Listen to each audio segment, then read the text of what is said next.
ഏലപ്പാറ പഞ്ചായത്ത് ഓഫീസിന്റെ നവീകരണവുമായി ബന്ധപ്പെട്ട അഴിമതി ആരോപണവുമായി ഡിവൈഎഫ്ഐ രംഗത്ത്. പഞ്ചായത്ത് ഓഫീസിലേക്ക് മാർച്ച് നടത്തിയ പ്രവർത്തകർ സെക്രട്ടറിയുടെ ക്യാബിനുള്ളിൽ കയറി കുത്തിയിരുന്ന് പ്രതിഷേധിച്ചു. ഏലപ്പാറ പഞ്ചായത്തിന്റെ ഓഫീസ് നവീകരണത്തിൽ അഴിമതിയുണ്ടെന്ന് ആരോപിച്ചാണ് ഡിവൈഎഫ്ഐ പ്രവർത്തകർ പ്രതിഷേധവുമായിട്ടെത്തിയത്. പഞ്ചായത്ത് ഷോപ്പിംഗ് കോംപ്ലക്സ് മന്ദിരത്തിലാണ് പഞ്ചായത്ത് ഓഫീസ് പ്രവർത്തിക്കുന്നത്. സുരക്ഷിതമല്ലാത്ത വിധം മന്ദിരം ചോർന്നൊലിക്കുകയാണ്. ഓഫീസ് നവീകരണത്തിന്റെ ഭാഗമായി ബലക്ഷയം സംഭവിച്ച കോൺക്രീറ്റ് പാരപ്പറ്റിൽ ACP നിർമ്മിതികൾ നടത്തുന്ന ഗുണനിലവാരത്തോടെയല്ല. ശക്തമായ കാറ്റ് ആഞ്ഞു വീശുന്ന ദിശയിലായതിനാൽ ACP തകർന്നു വീഴാൻ സാധ്യതയേറെയാണ്. പുതിയതായി സ്ഥാപിച്ച ഇൻഡോർ ഷട്ടിൽ കോർട്ടും ചോർന്നൊലിക്കുന്നു.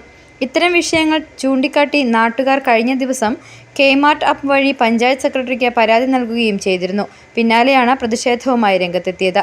പഞ്ചായത്ത് ഓഫീസിലേക്ക് മാർച്ച് ചെയ്തു വന്ന പ്രതിഷേധക്കാർ പഞ്ചായത്ത് സെക്രട്ടറിയുടെ ക്യാബിനുള്ളിൽ മുദ്രാവാക്യം വിളിയോടെ കുത്തിയിരുന്നു. സമരം ഡിവൈഎഫ്ഐ സംസ്ഥാന കമ്മിറ്റി അംഗം B. അനൂപ് ഉദ്ഘാടനം ചെയ്തു.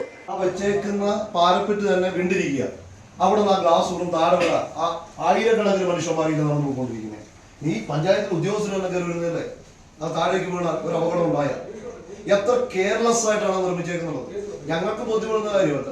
ഇവിടെ വന്ന് മുഴുവൻ ഇപ്പൊ ഞങ്ങൾ ഇവിടെ കയറി വന്നപ്പോൾ ഞങ്ങളുടെ പ്രവർത്തകർ P. പ്രശാന്ത്, S. അനിൽകുമാർ, അഫ്സൽ മുഹമ്മദ്, എബിൻ ബേബി എന്നിവർ സംസാരിച്ചു.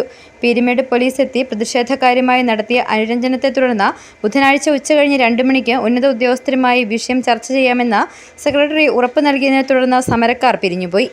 City vision, Elappara.